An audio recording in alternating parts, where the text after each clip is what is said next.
Well, tropical update as of 8 a.m. PST, July 29th, and Ion at 110 knots. Very well defined IOL. It has strengthened 50 knots over the last 24 hours. And what can I say? I mean, this is amazing for the Central Pacific. Look at that. Look at that. Wow. I wouldn't be surprised a little bit stronger. I wouldn't be surprised a Cat 4 based on this appearance. I mean, let's look at this advisory some more. Wow. It could get a little bit stronger today. I think it's going to become 120 knots in the next 12 hours.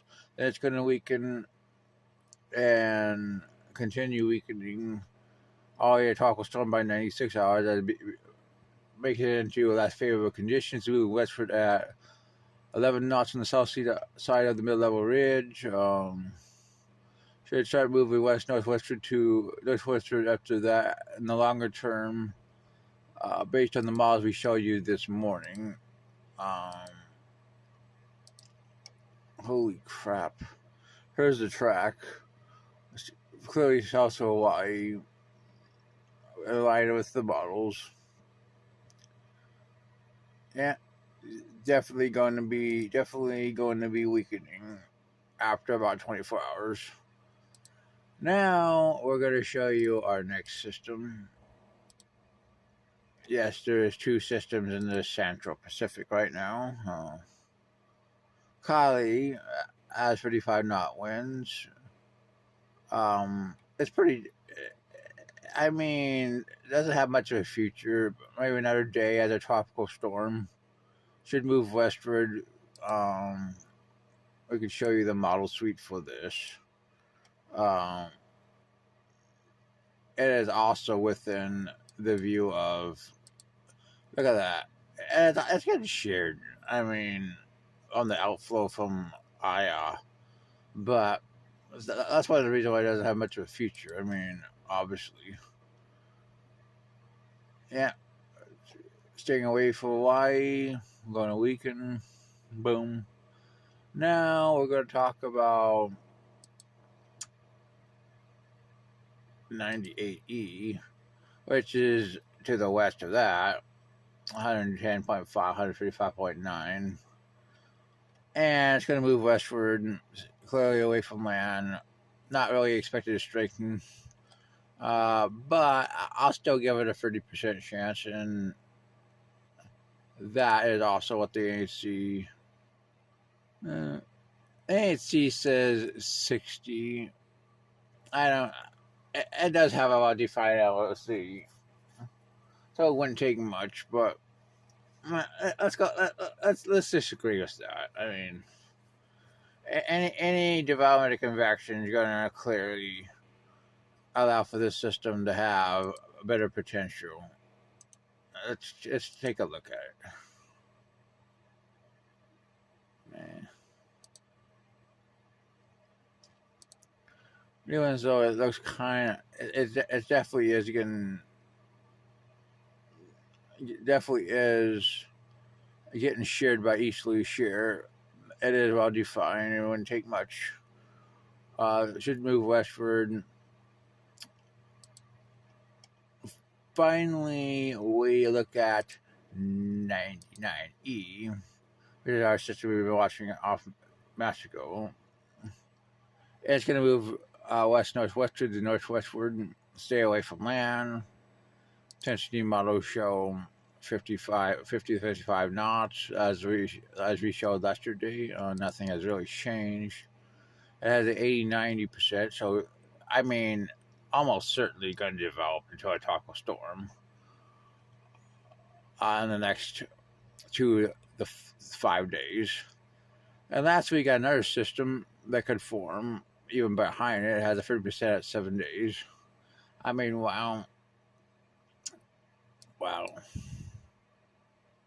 So many systems. Here's 36 hours for our free systems. Let's go 120. Boom. Very weak. Um, Now I gotta go look at hers. 66 on the GFS at 499. I gotta go 120. Hers both of our systems. So yeah, here's both of our systems on the CMC. Yeah, there's both of our systems on the CMWF. Now we're going to look at the link. Here's 48 hours for our MDR system, which is still being shown. There's 72 hours. There's 96 hours. Poaching the leewards. Yeah.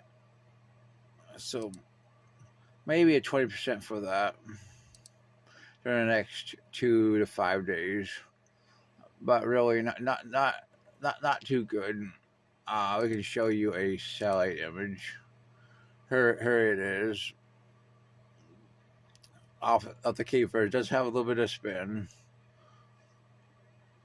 We still got our system north of Puerto Rico, but under intense shear. Extremely doubtful. This is the big boy in town when you're talking about the link. This is obviously has the best potential, the formation. I'm giving it 20% during the next 5 days.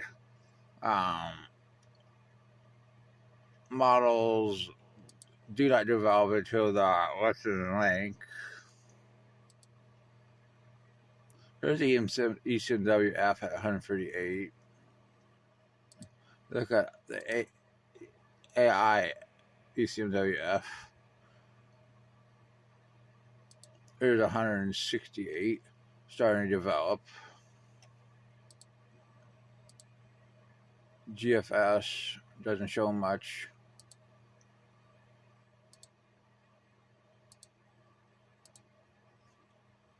Yep. Well, that's getting way out there.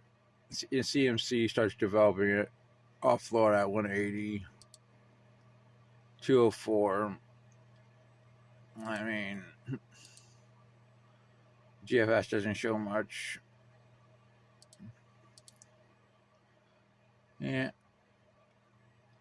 It sucks that this ECMF only got 144. Let's go to 216. It definitely develops the AI ECMWF. 240 into Florida.